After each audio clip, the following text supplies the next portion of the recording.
Cratyle de Platon, notice introductrice suite. Horn ne juge possible qu'une explication. Cette parenthèse annonce que Platon reprend le ton de la moquerie et que l'étude des éléments est à mettre sur le même pied que les étymologies.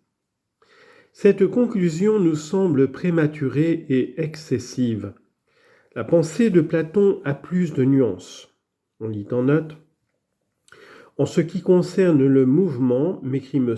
Diès, ce n'est pas à kinésis mais à phora que pense directement Platon quand il parle de toute espèce possible de kinésis. Fin de note. Il n'est pas tout à fait juste de prétendre que la méthode décrite et annoncée comme indispensable est entièrement abandonnée dans l'étude des éléments. Socrate fait un certain effort pour les classer, il groupe sous le même chef phi, psi, sigma, zeta comme comportant une aspiration. Plus loin, il cite ensemble les deux dentales, delta et tau, et il montre l'effet du groupe gamma lambda. Il essaie de même de classer les notions auxquelles répondent les lettres étudiées. Mobilité, légèreté, agitation, glissement se ramènent à la notion de mouvement. On lit en note. Il n'est pas exact de dire, comme le fait Walter Freimann, que Platon cherche ici à reproduire phonétiquement la doctrine d'Héraclite sur le mouvement. C'est le mouvement qu'expriment sans doute la plupart des consonnes examinées par Socrate, mais il mentionne aussi le delta et le tau qui marquent l'arrêt, le nu qui indique l'intérieur, et il note l'effet du gamma qui est de ralentir le glissement du lambda dans le groupe gamma lambda. Fin de note. Il n'est pas démontré que les remarques relatives à l'alpha, à l'état et à l'omicron soient d'une absurdité voulue.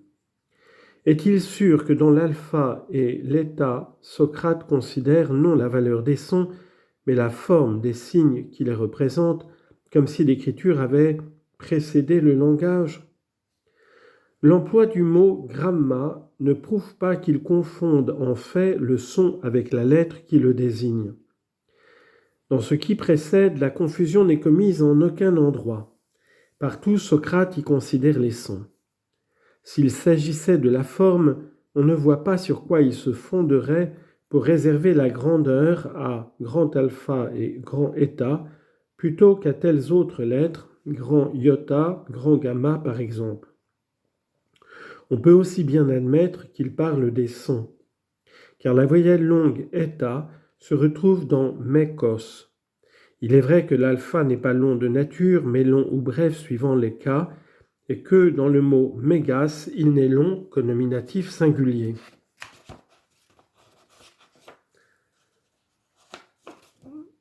Qu'au nominatif singulier masculin. Horn croit découvrir aussitôt, après, une absurdité du même genre, aggravée d'une pétition de principe, ayant besoin du omicron, dit Socrate, pour désigner la rondeur, to gongulon, c'est cette lettre qui l'a fait dominer dans le mélange dont il voulait former le nom.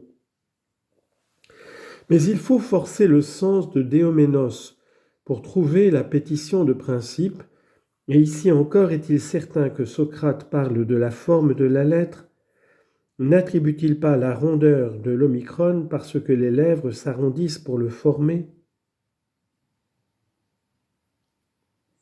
Tout au plus, peut-on accorder que Platon a relevé d'un grain de plaisanterie des considérations auxquelles il n'attribue à lui-même qu'une portée incertaine. On reconnaît généralement que cette étude sur la valeur des sons isolés contient quelques vues géniales, par où le Cratyle annonce et devance de 20 siècles les recherches de Leibniz et de Jacques Grimm.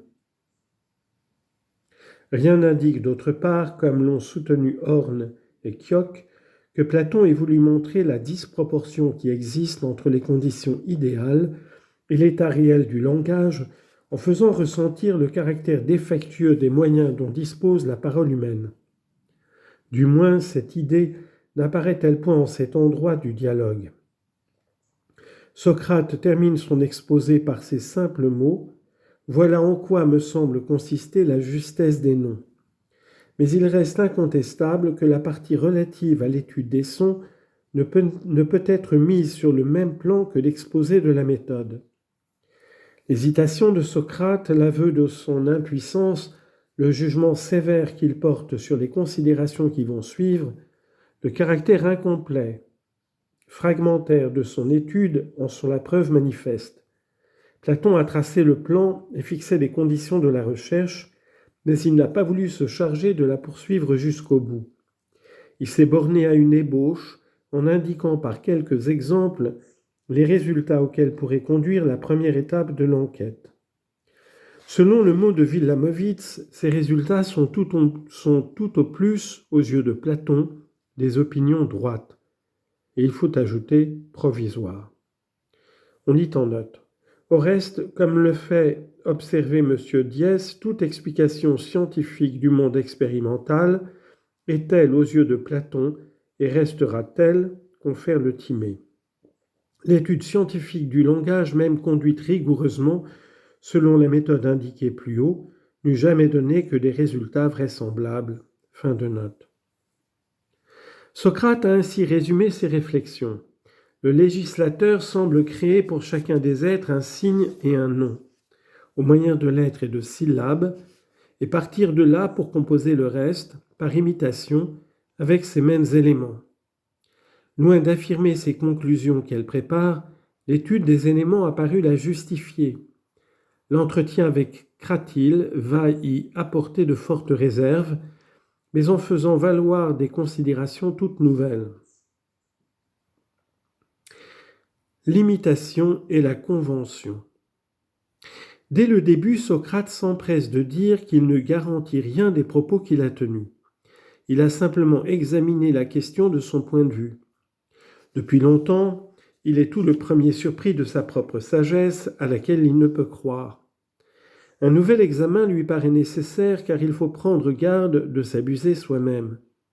C'est annoncer au lecteur que les résultats requis dans la première partie sont sujets à caution et appelleront des retouches.